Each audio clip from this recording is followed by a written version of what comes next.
Okay.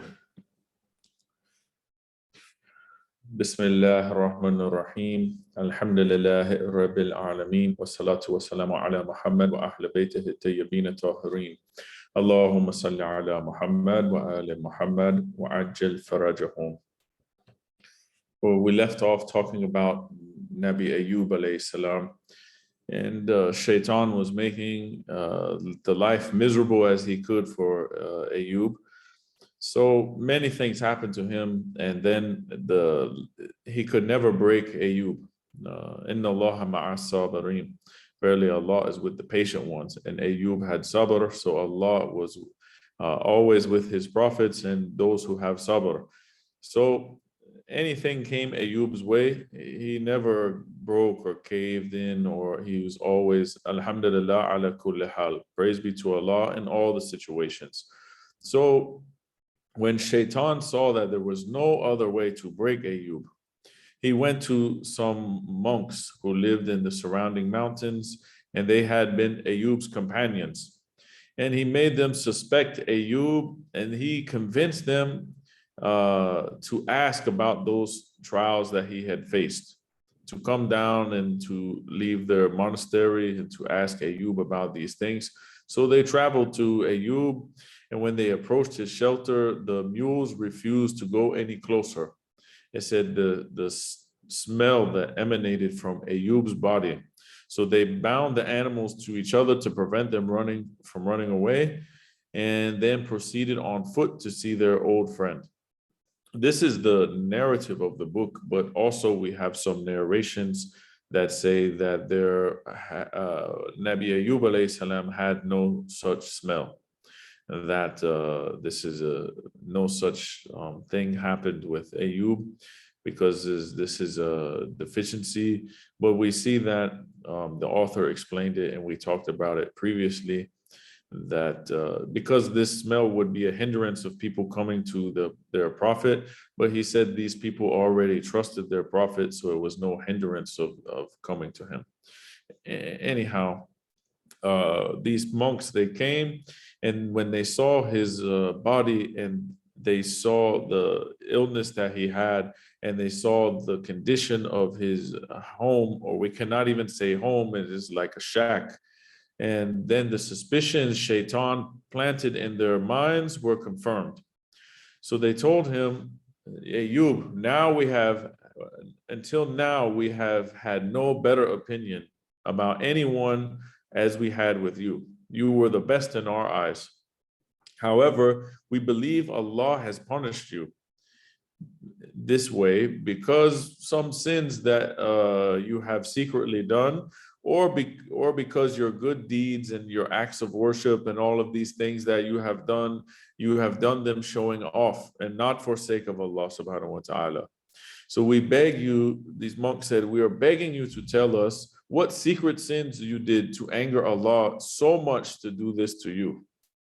They had a wrong idea that all of these punishments, that they were punishments, or that they were not just trials or tribulations, but somehow there were punishments for sins that he had done, when in fact they were not punishments, they were trials. Ayyub, he got very hurt by this accusation. So he said, I swear by the Lord's majesty, Allah knows that I never used to even eat a meal without an orphan or a guest at my side to share in my food. And I never have I been presented with two options to do, but that I chose the most difficult of those two options to do, the one that was harder to do. He wanted them to know that if they thought that he was good before, that he was still good by the grace of Allah. And the tribulation that came on him was not because he had done any sin or fell from Allah's favor in any sort of way. So one of the young men on those monks, they saw the sincerity in Ayyub's eyes, and he reprimanded those other monks, and he said, shame on all of you. You have attacked a prophet of Allah and accused him and forced him to reveal good deeds he had managed to conceal from all except Allah for all these years. meaning to prove himself to them, he told them some of those good deeds that we had done, inviting guests, inviting orphans, which maybe no one knew about. They said, you have put him in this position by questioning his integrity. So Ayyub was very hurt, by his friends' suspicions. Imagine you have friends and then all of them think that, they turn on you and they accuse you. And this is very difficult and very heartbreaking situation if you have your friends turn on you. He couldn't take, he said that he could take Shaitan's worst attacks, but he could not stand to be humiliated and accused of doing these type of things. Ayyub would later say that the worst trial that he ever faced was the false allegations people leveled at him, and that his enemies were gloating over his situation. It's very difficult trial for people to falsely accuse you of things that you have not done, or your enemies gloating over you. It's very difficult to have friends turn on you, family turn on you, all these things. This is a very difficult trial. We have some narrations that I gathered that I wanted to mention here that go along with this, about people accusing that they're a prophet and accusing people in general of things and looking at them in a bad way with false allegations and things like this. Imam Sadiq alayhi salam, he says a believer's faith is not proven unless he is even worse than a donkey's corpse in the eyes of the public. So sometimes we see that even the people will look at someone as bad as a corpse of a donkey, but his faith is still intact, even though all these people are turning on them because of their faith, for example. Because it's easy for someone to say, everyone is treating me bad, everyone's looking at me bad because I am a believer, or I am doing this or doing that. I should just leave this thing and become like them. But if you remain firm on the faith that you have in the path of Ahlul Bayt alayhimus salam, even if everyone is looking at you and saying he is a follower of Ahlul Bayt and treating them bad because of that, it doesn't matter, because Imam is saying here that even if they look at you as bad as a corpse of a donkey, this is just a test of your faith. He has another hadith, says, if you want to be among my believing brothers and companions, you must prepare yourselves for the people's hatred and animosity. Otherwise, you are not amongst my companions. Imam Sadiq alayhi salam says that you want to be with me, you want to be my friends, my companions, my followers, then prepare yourself. People will talk about you. People will treat you bad. People will hate you. People have animosity against you. You have to prepare for that. The path of Ahlul Bayt alayhimus salam is not an easy path to follow, but it is the right path, and it is haqq, it is truth. So we have to stay on the path of the truth, even if all the other people are against us. Imam Sadiq alayhi salam says, always treat the people nicely, even if they swear at us, meaning even they're swearing at Ahlul Bayt, they're swearing at Imams, to still treat people nice and just and fair. Don't treat them bad because they are talking bad about them. Imam Sadiq alayhi salam says, there has never been a prophet or a believer, and shall never be any until the day of resurrection, who does not have a neighbor who bothers him. And we always will have someone who will bother us. He says a believer always has one or more of the following troubles. Either a person with whom he lives in the same house will close the door and not let him in, or there is a neighbor who will bother him, or someone will bother him on his way to work. Even if a believer lives on the top of a mountain, Allah will appoint a shaitan to disturb him. Allah will establish a friend out of his own faith for him not to fear anyone. He will find comfort in his friend from the tribulations that he will face. Imam Sadiq alayhi salam says, if a believer is at sea on just a piece of wood, There will be a shaitan there to bother him. Sometime we think we can retreat and get away from all of the society and go live on top of a mountain or go out in the water and live on a boat. That something will still bother. We will still have trials. We'll still have tribulations. We cannot run away from trials. We will have trials anywhere we go in life. Someone is going to bother us and we'll have to face some sort of difficulty.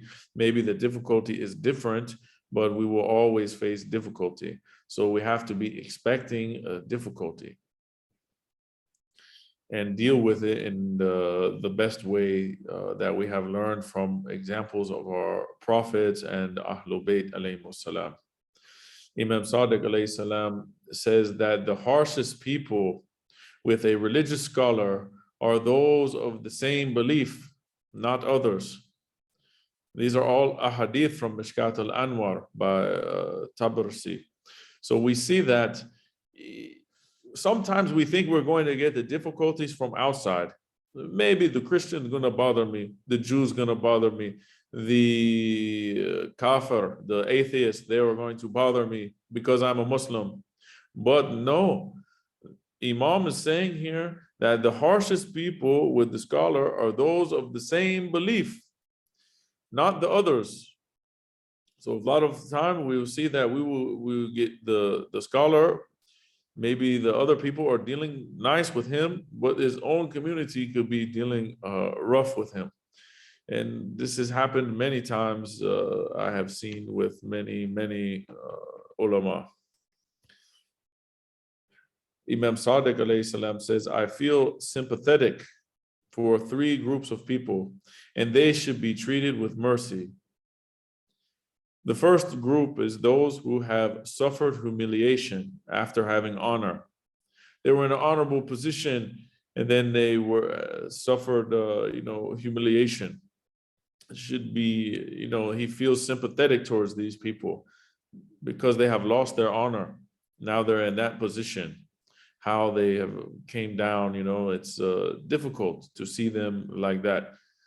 The second one are those who became needy after having been wealthy. Imagine seeing someone who was wealthy and now he is begging on the street for money. This is difficult, and they should be treated with mercy, and we should have empathy towards these people. The third group is the scholars who have been belittled by their community and the ignorant people. So we see that we have an alim in a place, and the people don't use him, or the people treat him bad, and the people neglect the scholar. This is, unfortunate. The scholar is there to help the people, the servant of the people. But a lot of times the scholar is neglected, treated bad, and all of these other things. Imam saying that he feels sympathy for the scholar who gets treated in this way, and he should be treated with mercy. So it's showing that, these are a bad action to treat someone like this who has studied the religion in order to get closer to Allah and to help other people, to treat them badly.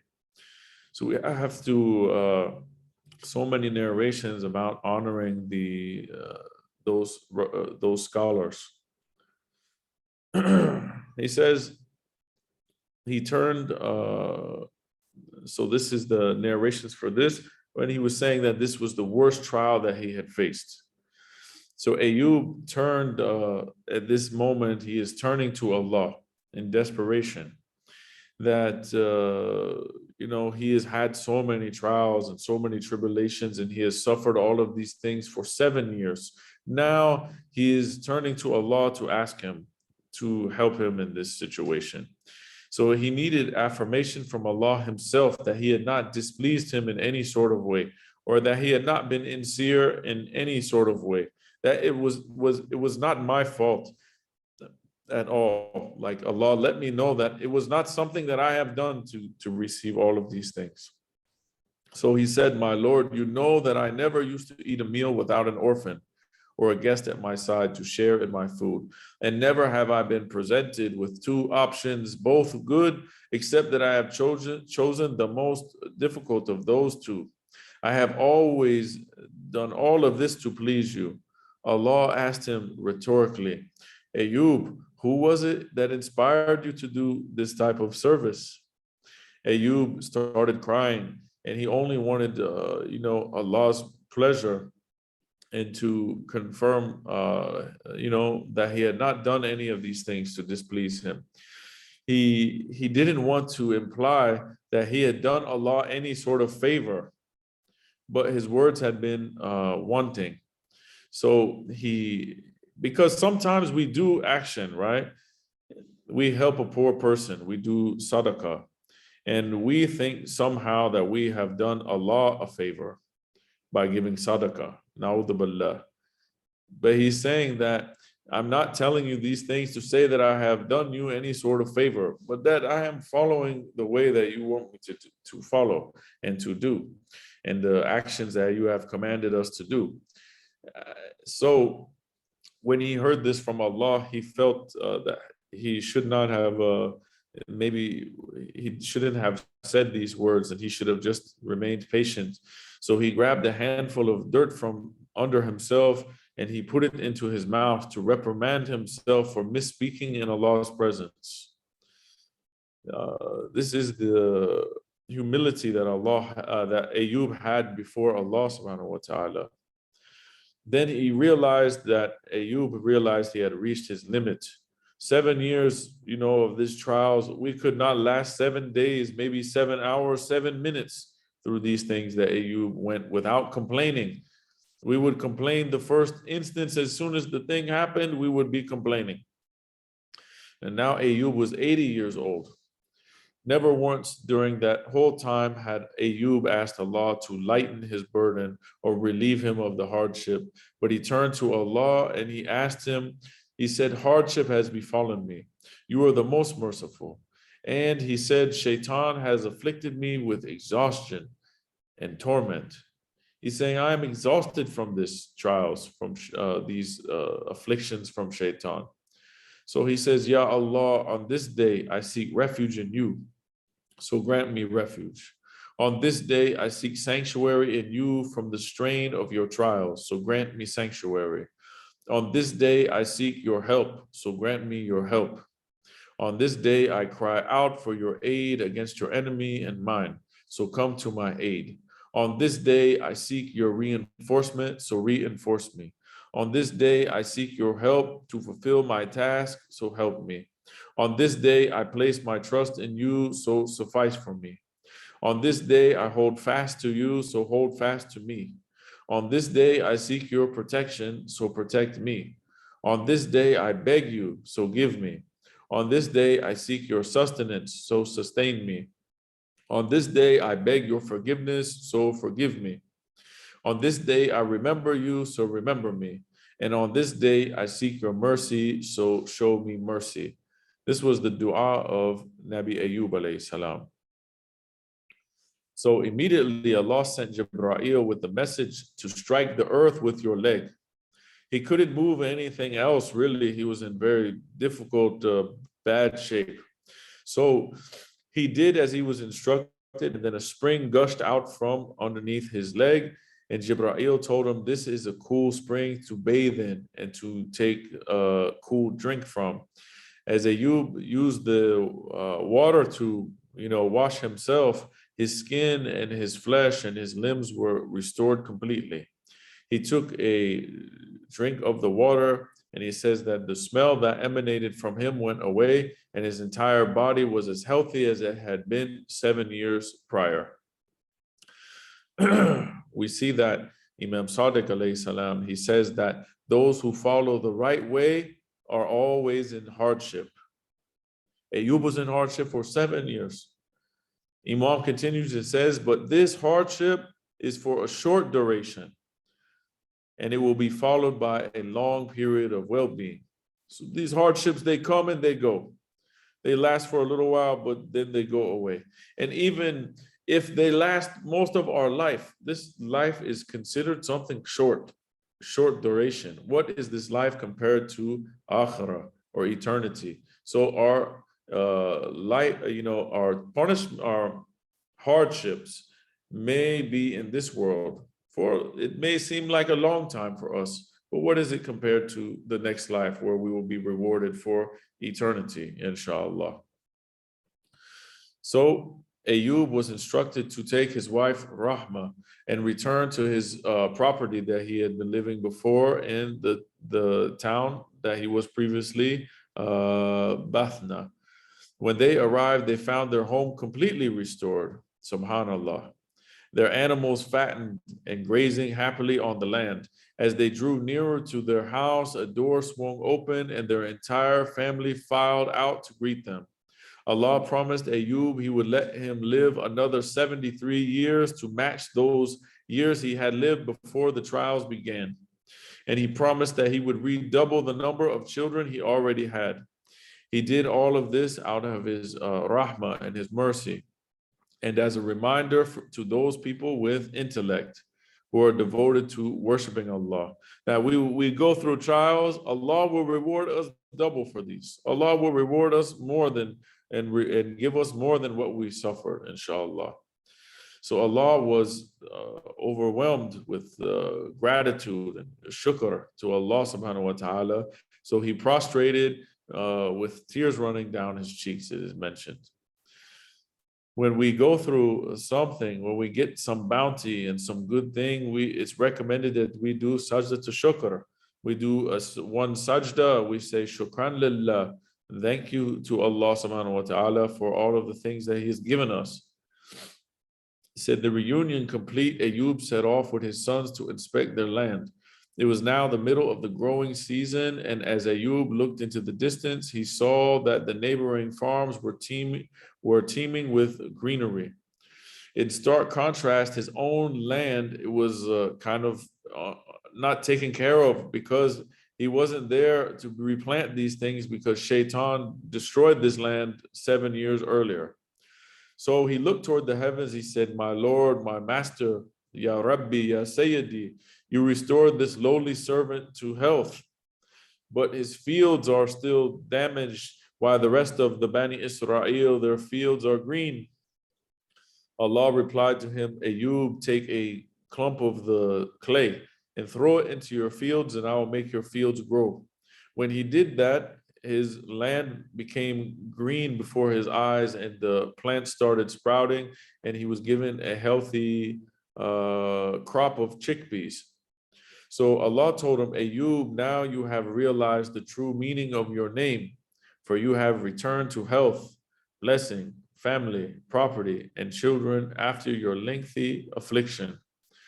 So according to this narration, the footnotes here, it says that Ayyub is derived from Abba Ya'uba, meaning to return. So this was his name, and Allah is telling him that now you have realized the true meaning of your name, for you have returned to health. You have returned to blessing and family and property and children after all of this lengthy affliction. So Ayyub still had one thing he had to take care of. Ayyub had taken an oath to punish his wife with 100 strikes or lashes for having given Shaitan an audience one too many times. So now his strength is restored. He would have to make good on his oath. His wife was compliant. He says she wanted to be purged of her weakness and freed from the burden of her sin. But Ayyub's heart is faltering now on this oath, and he wished there was a way to circumvent his oath. But we are bound by our oaths, and we have to fulfill our oaths. So he turned to Allah and begged him to forgo his oath. Allah replied, take in your hand a cluster of 100 small branches and tap her with this lightly so you don't break your oath. This is my concession to you because you have been patient. He says, and an outstanding servant, and because you have turned to me for clemency. One narration tells us that Allah will use Ayyub on day of resurrection to argue against those people who believe that these hardships that they went through, to justify their acts of corruption. They said, my life was so difficult. I didn't have any money, so I turned to prostitution. I turned to selling drugs. I turned to robbing banks. I turned to these things. He will present Ayyub to them on day of judgment and say, was your trial, was your affliction greater than Ayyub or not? Of course not. He says, we afflicted him, yet he was not corrupted. So he will use him on day of judgment. Also about this issue with Ayyub, with his wife and the oath, I believe that Ayyub took this oath not to hurt his wife, obviously, because it's forbidden to hurt someone else. And we're talking about prophet of God, one who has sabr. It's forbidden for us even to make a red mark on somebody, let alone we're going to hurt someone or hit them, in a harmful way, because there is even kafara for, making mark on someone if you hit them, and these type of things, or to bruise them, and the different levels of the bruise, the colors of the bruise, all of these things, there's kafara for these type of things. And we are not allowed to hurt someone. I remember I met some Muslim guy, he says he beat his wife, he punched his wife in the face. Astaghfirullah. He says, oh, Quran says I can hit my wife. No, this is not what this is meaning.